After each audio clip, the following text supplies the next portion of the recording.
Hello दोस्तों, आपका स्वागत है स्कॉलर एलाइट में। जो लोग ये वीडियो पहली बार देख रहे हैं तो वो हमारे चैनल को सबसे पहले सब्सक्राइब कर लें, देन वीडियोस को लाइक करें, देन कमेंट करें और उसके बाद अपने दोस्तों में उसको ज़रूर शेयर करें। जैसा कि आप लोगों ने बताया कमेंट में कि हाँ हमको नेक्स्ट वीडियो चाहिए, तो उस तर्ज पे हमने हिस्ट्री की भी सीरीज़ चालू की है। जिस प्रकार हमने जियोग्राफी की सीरीज़ ख़त्म की है उसी प्रकार जल्द ही हिस्ट्री की सीरीज़ भी हम ख़त्म करेंगे। तो जो लोग ये पहली बार वीडियोस देख रहे हैं तो चैनल को आप सब्सक्राइब कर लीजिए, ज़्यादा से ज़्यादा चैनल को सब्सक्राइब कीजिए और वीडियोस को लाइक कीजिए। आज हम देखेंगे इतिहास भाग 2। इसके अंतर्गत हम देखेंगे सिंधु घाटी सभ्यता या हड़प्पा सभ्यता। ठीक है, तो सिंधु घाटी सभ्यता को हम यहाँ पे पूरा डिस्कस करेंगे। चलिए, तो यहाँ पे आप देख सकते हैं कि एक मैंने टेबल ली हुई है जिसके अंतर्गत सिंधु घाटी सभ्यता या हड़प्पा सभ्यता, उसके जो पूरे आपके प्रमुख स्थल हैं, किसने खोजा, कब खोजा, किस नदी के किनारे हैं, वर्तमान स्थिति क्या है, महत्वपूर्ण उसके साक्ष्य क्या मिले हैं, वो मैंने इस एक पूरे चार्ट में, इतने में ही लगभग आपका पूरा जो है ये सिंधु सभ्यता ख़त्म हो जाता है। लेकिन आगे हम इसको डिटेल में डिस्कस करेंगे। ठीक है, कुछ पॉइंट जो यहाँ पे नहीं लिखे गए हैं, सबसे पहले तो मैं वो आपको बता देता हूँ कि क्वेश्चन इनसे बनते हैं। पूछा जाता है कि सर्वप्रथम जो है सिंधु घाटी सभ्यता के बारे में किसने बताया। तो सर्वप्रथम जो है सिंधु घाटी सभ्यता के बारे में बताया आपके चार्ल्स मिशन ने। कब बताया? तो 1826 में। ठीक, 1826 के आसपास इन्होंने बताया आपका। ये एक पहला पॉइंट है जो कि आईएमपी है, याद रखिएगा। अब हम बात करेंगे सिंधु घाटी सभ्यता, जिसके अंतर्गत हड़प्पा सभ्यता की बात करेंगे। तो हड़प्पा सभ्यता या सिंधु घाटी सभ्यता के प्रमुख स्थल, उत्खननकर्ता एवं वर्तमान स्थिति, नदी वगैरह ये देखेंगे। सबसे पहला है आपका हड़प्पा। ठीक है, हड़प्पा की बात करें तो इसकी खोज की थी दयाराम साहनी एवं मधुस्वरूप वत्स। हमको सिर्फ याद रखना है दयाराम साहनी। तो हड़प्पा सभ्यता की खोज की थी दयाराम साहनी ने। कब की थी? तो 1921 में, और यह रावी नदी के किनारे है आपका। पाकिस्तान का मोंटगोमरी जिला जो है वर्तमान स्थिति है हड़प्पा की। बात करते हैं प्रमुख साक्ष्य क्या मिले थे, महत्वपूर्ण साक्ष्य मिले थे। तांबे का पैमाना, तांबे की इक्का गाड़ी, तांबा गलाने की भट्टी और अन्नागार। ठीक है, अन्नागार यानी कि ये छोटा वाला अन्नागार है, छोटा अन्नागार आप बोल सकते हो, जो गांव में रहते हैं जिसमें हम अन्न रखते हैं। गांव से आप रिलेट कीजिएगा हमेशा हड़प्पा को, आगे मैं बताऊंगा। अभी पहले इस टेबल को क्लियर करते हैं, फिर ट्रिक्स वगैरह आगे हम देखेंगे। मोहनजोदाड़ो की बात करें या मोहनजोदड़ो की बात करें तो इसकी खोज की थी राखाल दास बनर्जी ने। कब की थी? 1922 में, और ये सिंधु नदी के किनारे है। पाकिस्तान के सिंध प्रांत का लड़काना जिला अभी जो है लेटेस्ट में इसकी स्थिति है। बात करें यहाँ से क्या क्या मिले तो स्नानागार मिला, अन्नागार मिला, पुरोहित आवास मिला, सभा भवन, कांसे की नृत्य की मूर्ति, पशुपति की मूर्ति और सूती धागा। ये सब चीज़ें जो हैं आपको मोहनजोदड़ो में मिला। इसको जो है हम शहर से रिलेट करेंगे, आगे सिटी से रिलेट करेंगे जब हम आगे ट्रैक देखेंगे। चहुंदड़ो की बात करते हैं तो इसकी खोज की थी गोपाल मजूमदार ने। कब की थी? 1934 में, और यह भी सिंधु नदी के आगे पीछे बसा हुआ है। सिंध प्रांत पाकिस्तान के अंतर्गत आता है। बात करते हैं मनका बनाने का कारखाना, दावात, काजल, कंघा, पाउडर, लिपस्टिक सब आपको यहीं से मिला। इसकी ट्रिक है चेहरा, इसको हम चेहरा से रिलेट करेंगे, आगे वीडियो में हम देखेंगे। बात करते हैं हम रंगपुर की, तो रंगपुर देखिए, ये जो मेन जो आईएमपी हैं आपके कौन से? हड़प्पा, मोहनजोदड़ो, चहुंदड़ो, लोथल, कालीबंगा।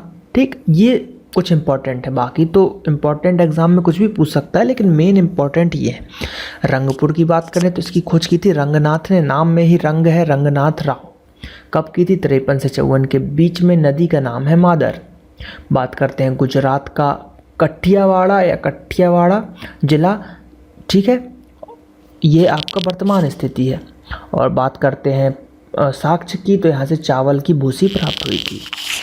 रोपड़ की बात करते हैं तो यज्ञदत्त शर्मा जो कि 53 से 55 के बीच में इन्होंने खोजा था। सतलुज नदी के किनारे पंजाब का रोपड़ जिला है, अभी आपके इसके अंतर्गत आता है। मानव के साथ कुत्ते को दफनाने के साक्ष्य आपके यहीं से मिले हैं। ये IMP फैक्ट, ये सीधे क्वेश्चन ही पूछा जाता है। तो अगर डिटेल में पूछेगा तो रोपड़ आपको लगाना है, नहीं तो हड़प्पा सभ्यता। ठीक, लोथल की बात करते हैं तो रंगनाथ राव 55 से 62 के बीच में है। भोगवा नदी के किनारे पे बसा हुआ है लोथल, ये बहुत इंपॉर्टेंट है। लोथल भोगवा नदी के किनारे पे है। गुजरात का अहमदाबाद जिला अभी करंट में उस स्थिति में आता है। गोदीवाड़ा, युग्मती, समाधान, रंगाई के कुंड, हाथी दांत का पैमाना, ये सब जो है वहाँ से मिले थे। कोट दीजी की बात करते हैं तो फजल अहमद 1955 में सिंधु नदी के किनारे है और सिंधु प्रांत का खैरपुर स्थान। ठीक, पत्थर के बाणाग्र मिले। आलमगीरपुर की बात करें तो यज्ञदत्त शर्मा 1958 में इन्होंने खोजा। हिंडन नदी के किनारे बसा हुआ है। उत्तर प्रदेश का मेरठ जिला और सांप तथा रीछ की मणिमूर्ति यहाँ पे मिली हुई है। बात करते हैं कालीबंगा जो कि राजस्थान के अंतर्गत है। बीबी लाल एवं BK थापड़ ने खोजा था 1961 में, घग्गर नदी के किनारे।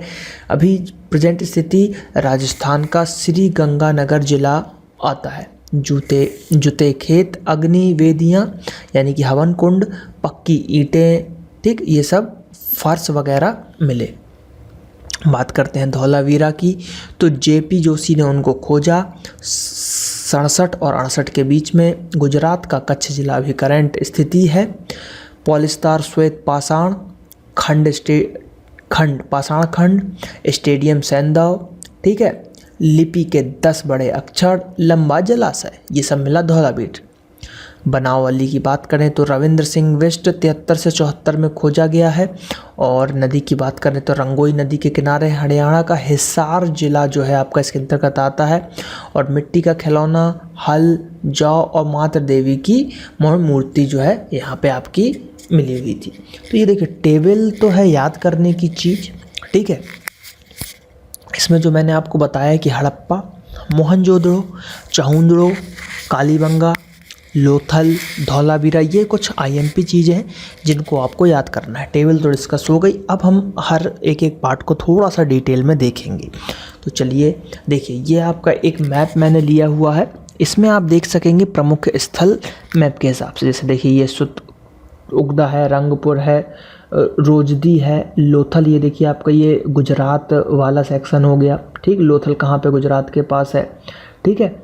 उसके बाद बात करते हैं, ये देखिए चहुंदड़ो है आपका, कोट दीजी है, मोहनजोदड़ो है, ठीक है, सुत कांगेडोर है। उसके बाद ये मेहरगढ़ पाकिस्तान के अंतर्गत, ये सिंधु नदी हो गया आपका, कालीबंगा ये राजस्थान में, ये बनावली, राखीगढ़, रोपड़, आलमगीरपुर, यमुना नदी, हिंडन नदी सभी के आगे पीछे हैं। तो इसमें ये देखिए मांडा, अभी आगे हम पढ़ेंगे, मांडा इस्लामाबाद के अंतर्गत आता है। तो ये सब चीज़ें जो है मैप में थोड़ा सा क्लियर हो जाएगा आपको कि कहाँ पे गुजरात में है, कालीबंगा राजस्थान में है, इस टाइप से ये थोड़ा सा आपको देखिए। कालीबंगा ने पढ़ा था घग्गर नदी के किनारे, तो ये देखिए ये है आपकी घग्गर नदी, तो घग्गर नदी के किनारे आपका कालीबंगा बसा हुआ है, ठीक है। तो इस टाइप से मैप से थोड़ा सा क्लियर हो जाता है। चलिए अब हम जो फैक्ट्स हैं वो देखते हैं।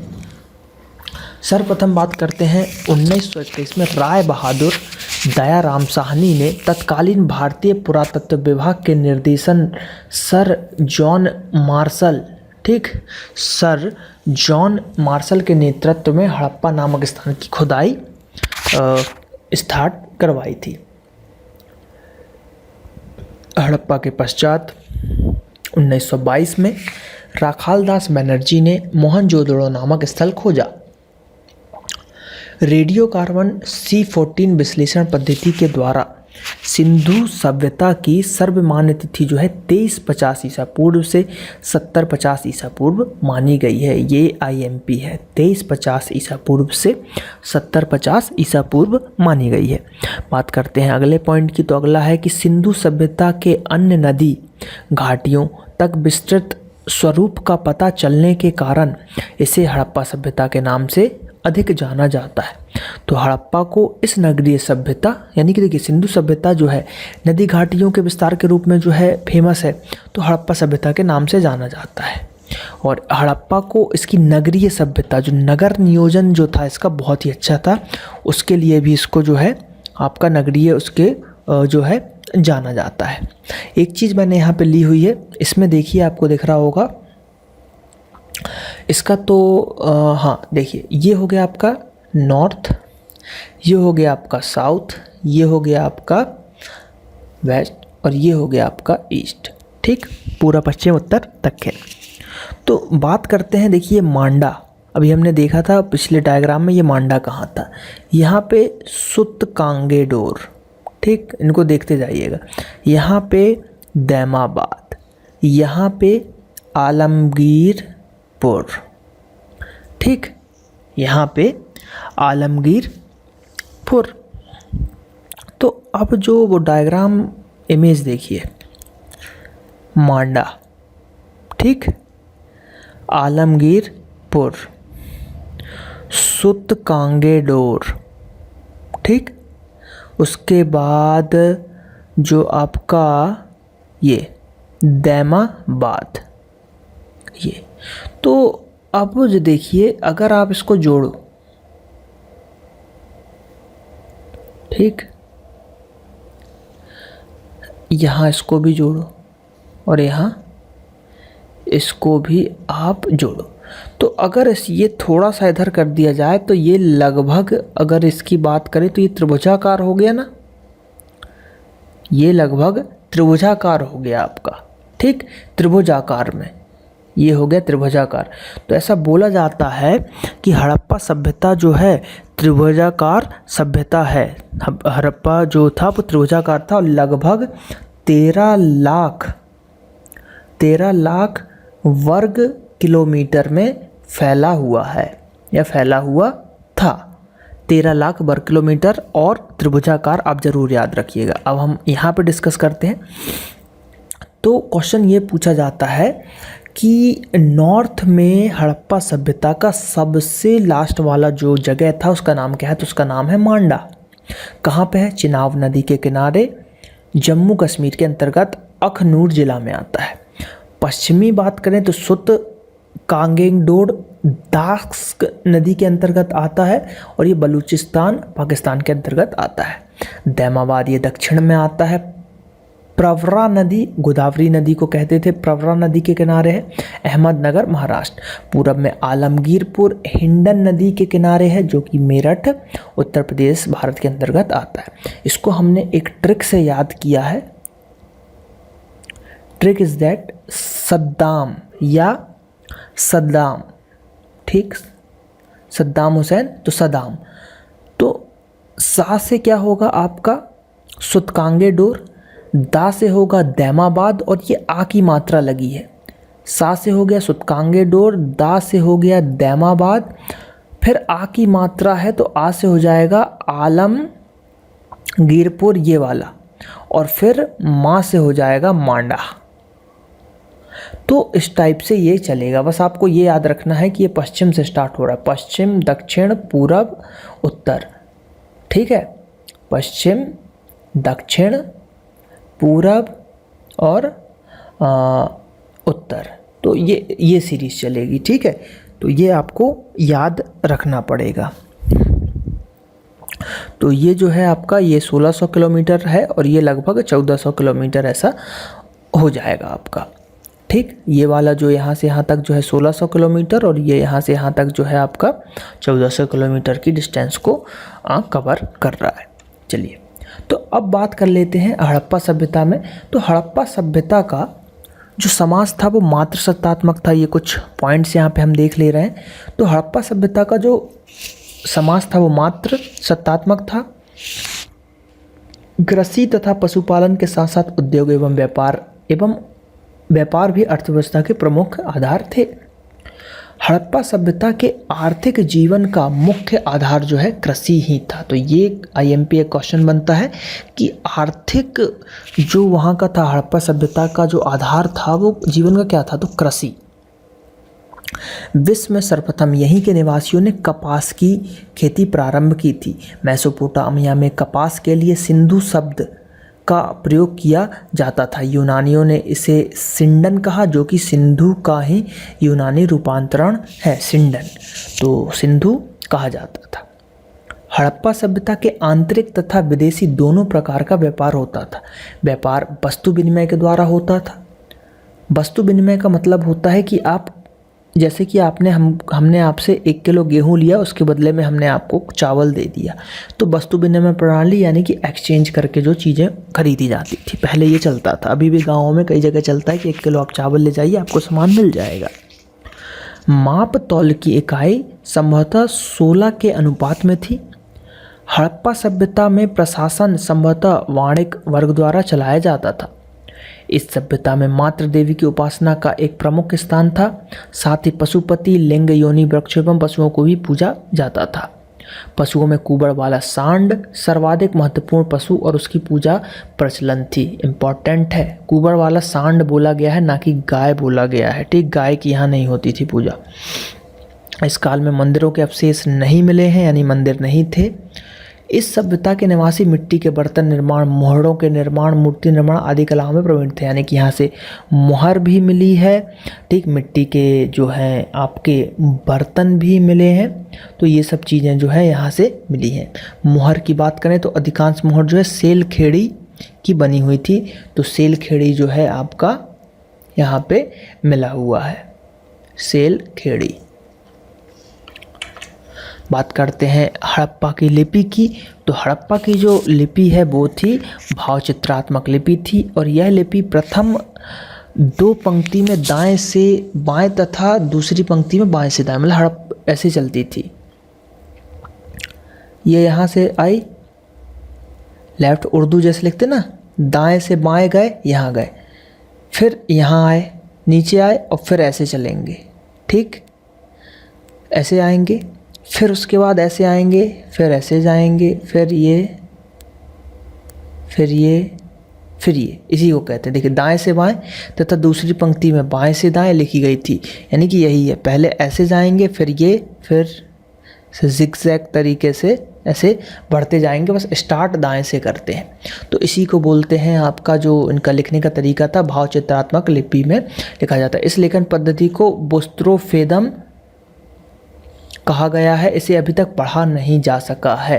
देखिए, जिस दिन इसको पढ़ लिया जाएगा तो उस दिन जो है हमारे लिए और एक मुसीबत हो जाएगी स्टूडेंटों के लिए कि अब उसकी लिपि पढ़ ली गई है, तो अब उसके भी क्वेश्चन आने शुरू हो जाएंगे, आप उसको भी याद करना शुरू कर दीजिए। चलिए बात करते हैं हड़प्पा सभ्यता में शवों को दफनाने एवं जलाने की प्रथा जो है प्रचलित थी, यानी कि दोनों प्रथा प्रचलित थी। शवों को दफनाने की भी थी प्रचलित और शवों को जो है जलाने की भी प्रचलित थी। तो ये दोनों इम्पॉर्टेंट फैक्ट हैं। चलिए बात करते हैं कि जो उत्खनन जो स्थल था, ठीक, तो हड़प्पा सभ्यता के उत्खनन के कारण जो है उसको यह बताया गया था। अब बात करते हैं भारत में जो सर्वाधिक सैंधव स्थल जो थे वो गुजरात में पाए गए हैं।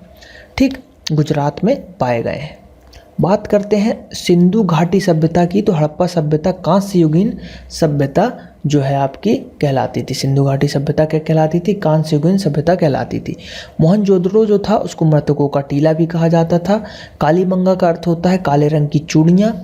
बात करते हैं सिंधु घाटी सभ्यता की महत्वपूर्ण विशेषता जो थी नगर निर्माण की विशेषता योजना का होना, एक सुव्यवस्थित जल निकास प्रणाली इस सभ्यता के नगर निर्माण योजना की प्रमुख विशेषता थी। तो कुल मिला के जो है यहाँ का नगर नियोजन बहुत ही अच्छा था। अब हम यहाँ पे थोड़ा सा डिटेल में जा रहे हैं, जैसे कि प्रमुख स्थल की बात करते हैं। तो प्रमुख स्थल सबसे पहले हम हड़प्पा की बात करेंगे। तो हड़प्पा जो कि पंजाब पाकिस्तान के मोंटगोमरी ज़िले में स्थित है। हड़प्पा के टीले की सर्वप्रथम जानकारी चार्ल्स मैसन या मोसेन, ठीक है, मिशन जो भी पढ़ना हो, 1826 में दी थी। 1921 में दयाराम साहनी ने इसका सर्वेक्षण किया और 1923 से इसका नियमित उत्खनन आरंभ हुआ। 1926 में मधु स्वरूप वत्स ने तथा 1946 में मार्टिमर व्हीलर ने व्यापक स्तर पर इसका उत्खनन कराया। यहाँ से हमें निम्नलिखित साक्ष्य या तथ्य मिले, 6 अन्नागार मिले जिसका सम्मिलित क्षेत्रफल मोहनजोदड़ो से विशाल अन्नागार के बराबर है। ठीक, 6 मिले हैं, अगर उन 6 को जोड़ दिया जाए तो वो जो एक मोहनजोदड़ो में मिला है उससे बड़ा हो जाएगा, लेकिन यहाँ पे ये फैक्ट नहीं है, 6 अलग अलग मिले हैं। ठीक, और मोहनजोदड़ो में एक ही बहुत बड़ा मिला था। श्रमिक आवास, ईंटों के वृत्ताकार चबूतरे, यानी कि जो ईंटों के जो है वृत्ताकार चबूतरे मिले हैं जिनका उपयोग फसल को दबाने के लिए होता था, गेहूं तथा जौ को दबाने के लिए होता था। तो ईंटों के वृत्ताकार जो वो मिले हैं ताकि उनसे दबा के उनको रखा जाए। ठीक, अब ये कुछ चीज़ें मिली। अब जो मैंने बताया था कि आपको जो हड़प्पा सभ्यता की मैंने शुरू में टेबल में एक चीज़ बताई थी आपको कि कैसे उसको याद रखना है, तो हड़प्पा सभ्यता को हमने कैसे याद किया है, उसको हमने याद किया है गांव से। कैसे याद किया है उसको हमने? गांव से। अब कैसे हम इसको रिलेट करेंगे? वहाँ पे इसके अलावा क्या मिले? पहला पॉइंट, हर घर से जो क्या मिले उसको शंख मिला, शंख के साक्ष्य मिले। तो शंख अधिकतर आप देखिए आपको गांव में ही मिलेंगे, गांव में हर घर में बच्ची पूजा होती है तो वहाँ शंख मिलेंगे। शहरों में आजकल ज़्यादा पूजा नहीं हो रही, दिल्ली मुंबई में लोगों को टाइम ही नहीं है अपने से कि वो पूजा कर पाए, तो शंख गांव में मिले। अलग अलग अन्नागार, 6 अलग अलग अन्नागार मिले। दूसरा पॉइंट, तो अलग अलग, अब गांव में हर घर में एक थोड़ा सा जगह में रखते हैं, जैसे बिहार वगैरह में बेढ़ी बोलते हैं जिसमें अनाज को रखते हैं, कोठी बोलते हैं छोटी छोटी जिसके अंदर अनाज को रखते हैं। तो हर घर में छोटे छोटे अन्नागार मिलेंगे। और शहर में सीधे भाई फैक्ट्री ही होती है, ठीक है, फूड कॉरपोरेशन इंडिया ही होता है जिसमें पूरा को जो ये सब FCI में रखते हैं। तो ये भी गांव से रिलेट हो गया। बैलगाड़ी तीसरा मिला है, बैलगाड़ी, बैल गाड़ी के खिलौने, मतलब बैलगाड़ी बना हुआ खिलौना मिट्टी का मिला है, तो वो भी गांव में ही मिलेगा। शहर के लोग बैलगाड़ी में तो चढ़ेंगे नहीं। माँ के गर्भ से निकला हुआ पौधे की जो एक मूर्ति भी मिली हुई है। ठीक, R37 जो है कब्रिस्तान मिला हुआ है। ठीक, तो ये भी आपका इम्पोर्टेंट है, तो इसलिए इसको जो है गांव से हमने रिलेट किया। गांव से रिलेट कीजिए और गांव वाली चीज़ें जो है पूरी हड़प्पा में आप लगा दीजिए, आपके आंसर कभी गलत नहीं होंगे। चलिए बात करते हैं हम मोहनजोदड़ो की। तो सिंधी या सिंधु में इसका शाब्दिक अर्थ मृतकों का टीला होता है। यह सिंध पाकिस्तान के लड़काना ज़िले में सिंधु तट पर स्थित है। सर्वप्रथम इसकी खोज RD बनर्जी ने 1905 में की थी। 1922 से 30 तक सर जॉन मार्शल के नेतृत्व में जो है रखालदास बनर्जी ने 22 में की थी, और जॉन मार्शल के नेतृत्व में विभिन्न पुराविदों के उत्खनन किया गया था। प्राप्त साक्ष्यों से पता चला कि यह शहर 7 बार उजड़कर बसा था। मोस्ट IMP क्वेश्चन पूछा जाता है, कौन सा शहर 7 बार बह गया था? तो 7 बार जो बहा था वो मोहनजोदड़ो था। मोहनजोदड़ो जो था वो 7 टाइम्स बह गया था और फिर उसको उजड़कर बसा था। यहाँ से प्राप्त अवशेष विशाल अन्नागार, यानी कि बहुत बड़ा ग्रेटर एक अन्नागार मिला, स्नानागार मिला और विशाल अन्नागार मिला।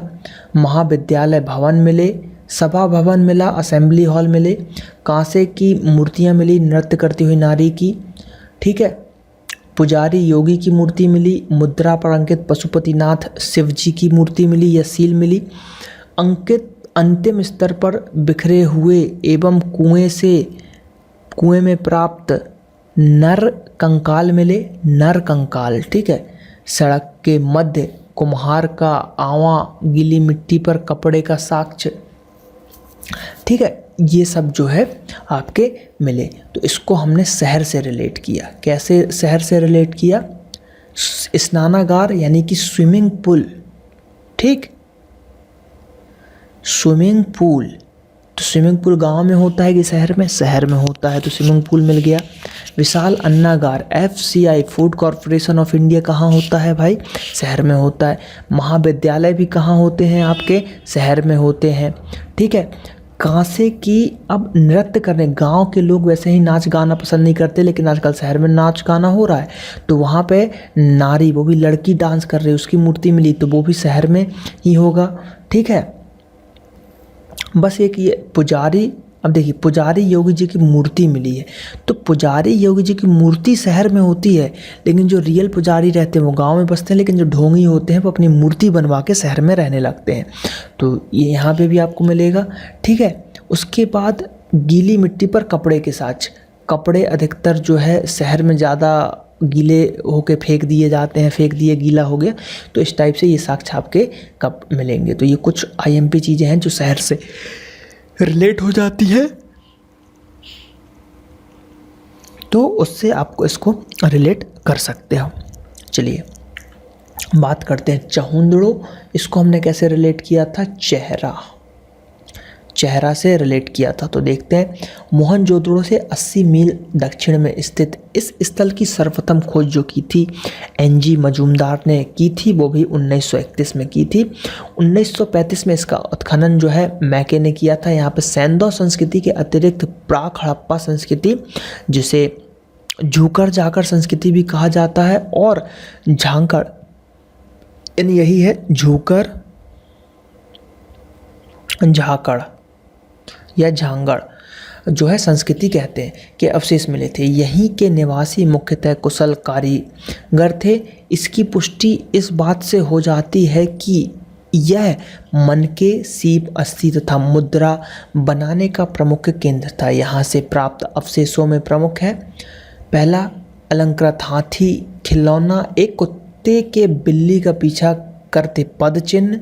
यहाँ किसी दुर्ग का अस्तित्व नहीं मिला है। तो इसको हमने चेहरा से ऐसा रिलेट किया है कि देखिए आजकल चेहरे पे ज़्यादा ध्यान दिया जा रहा है। लोग, लड़के भी सज सवर के निकलते हैं तो वो झूकर झाकड़ के जैसे दिखने लगते हैं।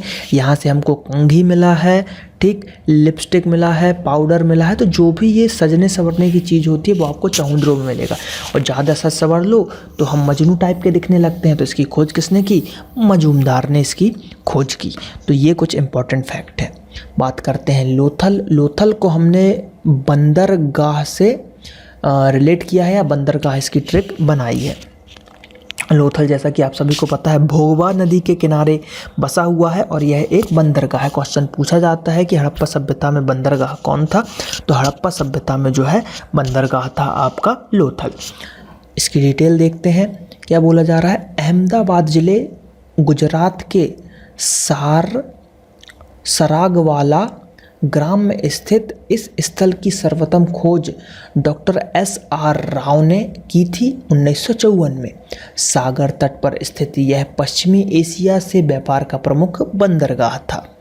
यहाँ से प्राप्त अवशेषों में मुख्यतः बंदरगाह, मनके बनाने का कारखाना, बीट्स फैक्ट्री, धान चावल का साक्ष्य, फारस की मोहर, फारस यानी कि बाहर का, ठीक, फारस की मोहर यानी कि विदेश से कोई चीज़ आया है तो बनी सी बात है ये पोर्ट है आपका, डॉकयार्ड पोर्ट है, तो वहाँ पे आपको ज़रूर बाहर की चीज़ें आएंगी।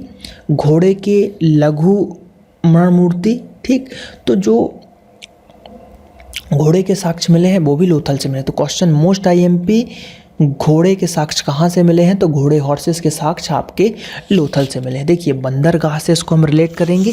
यहाँ पे कुछ और चीज़ें भी मिली हैं, जैसे कि विदेशी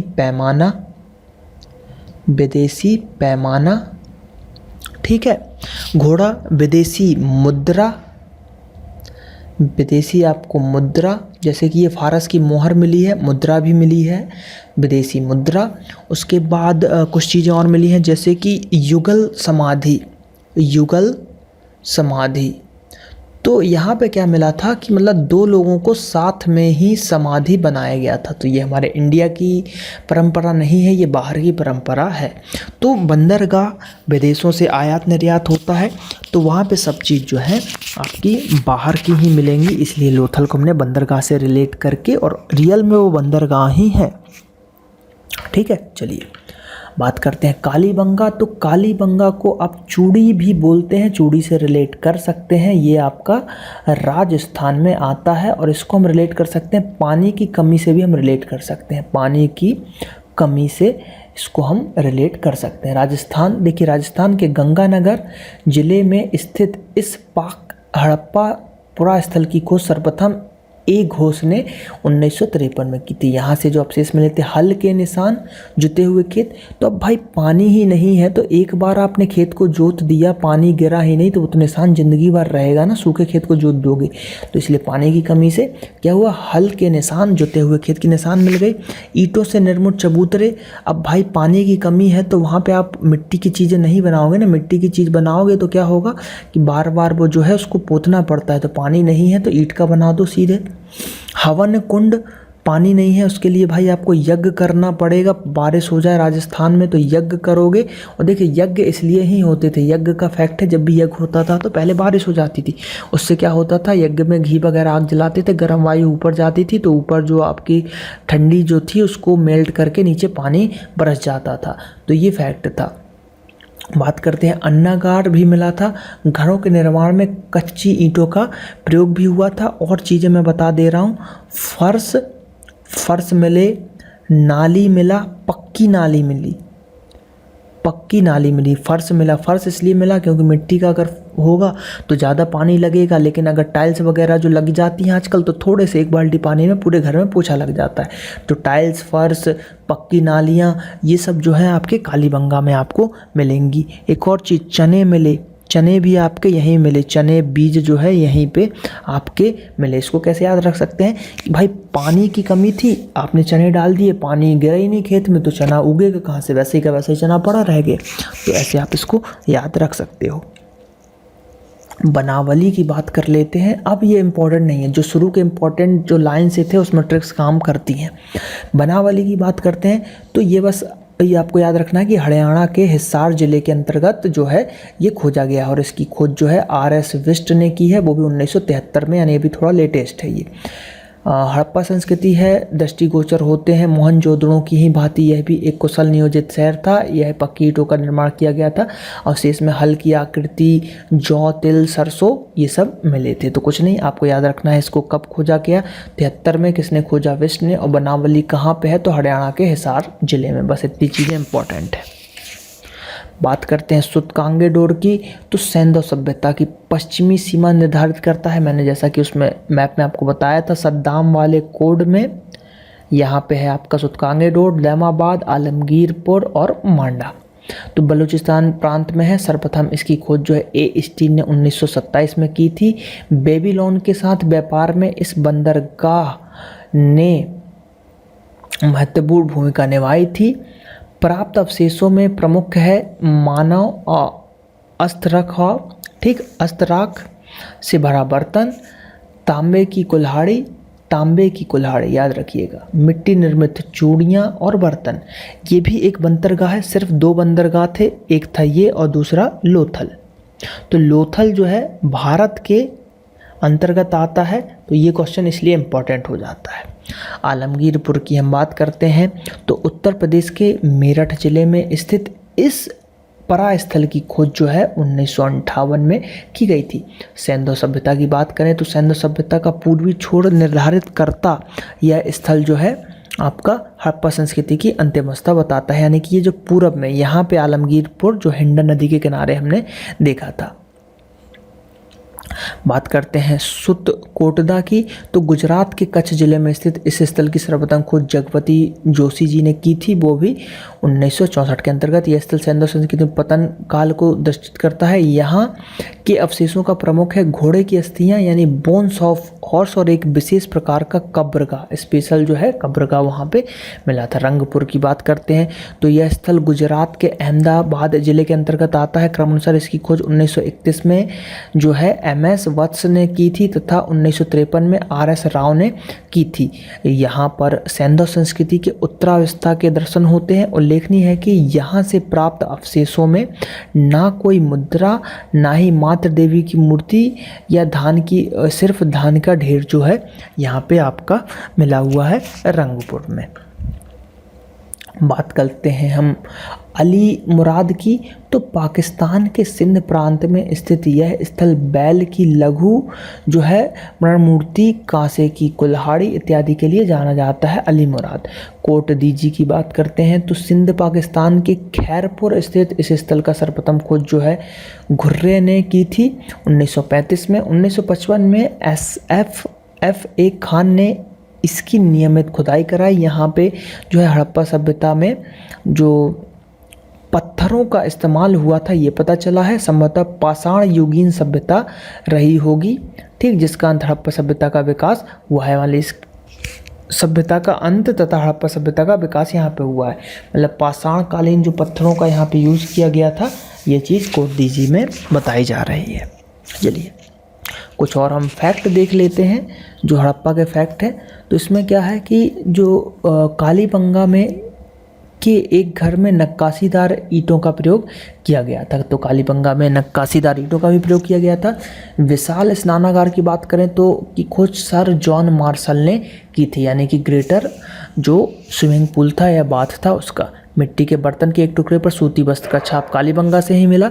मोहरा पर सूती वस्त्र की छाप जो है लोथल से ही मिला। मिट्टी के एक नाद पर बुने हुए वस्त्र के निशान आलमगीरपुर से मिले। पुरोहित की प्रशस्त मूर्ति अलंकार युक्त साल मोहनजोदड़ो से मिली। पुरोहित यानी कि वही पंडित वगैरह।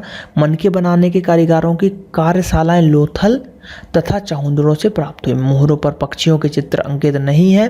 डोब की आकृति वाले बर्तन मिले जिनसे यह अनुमान लगाया जा सकता है कि यहाँ पक्षी धार्मिक महत्व का था। प्राप्त साक्ष्यों से पता चला है कि हड़प्पा में 4 प्रजातियां पाई जाती थी: प्रोटो ऑस्ट्रेलियड, भूमध्य सागरीय, मंगोलियन और अल्पाइन। इनमें से प्रथम 2 प्रजातियां ही प्रमुख थी, यानी कि ये 2 वाली। ठीक है, बात करते हैं कुछ और इम्पोर्टेंट चीज़ों की। तो धर्म संभवतः सार्वजनिक कम व्यक्तिगत, ठीक, सार्वजनिक कम और व्यक्तिगत अधिक था। अग्नि कुंड मिले थे लोथल से, मैंने बताया हुआ था आपको। यहाँ पे जो ये 1 लाइन फैक्ट है डिटेल में मैंने आपको बता दिया है। कृषि हड़प्पा अर्थव्यवस्था का मूल वो जो आधार है। हड़प्पा मोहरों पर सबसे अधिक जो श्रृंग पंस का अंकन मिला है। द्वितीय विश्व युद्ध के उपरांत उत्खनन का कार्य मार्टिमर व्हीलर के नेतृत्व में किया गया था। सिंधु सभ्यता में नीले रंग का साक्ष्य नहीं मिला है। R37 कब्र का जो है आपका हड़प्पा में मिला था, जो मैंने आपको बताया था कि गांव से रिलेट करना है। ठीक, कॉटन की सर्वप्रथम खेती जो है सैंधव लोगों ने की थी। सिंडन नाम दिया गया था। बनावली तथा कालीबंगा में 2 सांस्कृतिक अवस्थाओं का जो रूप मिला है। घोड़े की जानकारी मोहनजोदड़ो और लोथल तथा सुतकांगेर, मेनली आपको याद रखना है लोथल से। घोड़े के साक्ष्य आपको लोथल से मिले हैं, मेनली लोथल। नहीं लोथल मिले फिर सुतकांगेर लगाइएगा, ये भी ना मिले तब मोहनजोदड़ो लगाइएगा। First preference Lothal. हड़प्पा सभ्यता को कांस्य युगीन या ब्रॉन्ज एज सिविलाइजेशन कहा जाता था। संभवतः 1800 ईसा पूर्व में लोथल के लोगों ने चावल का उपयोग करना प्रारंभ किया था।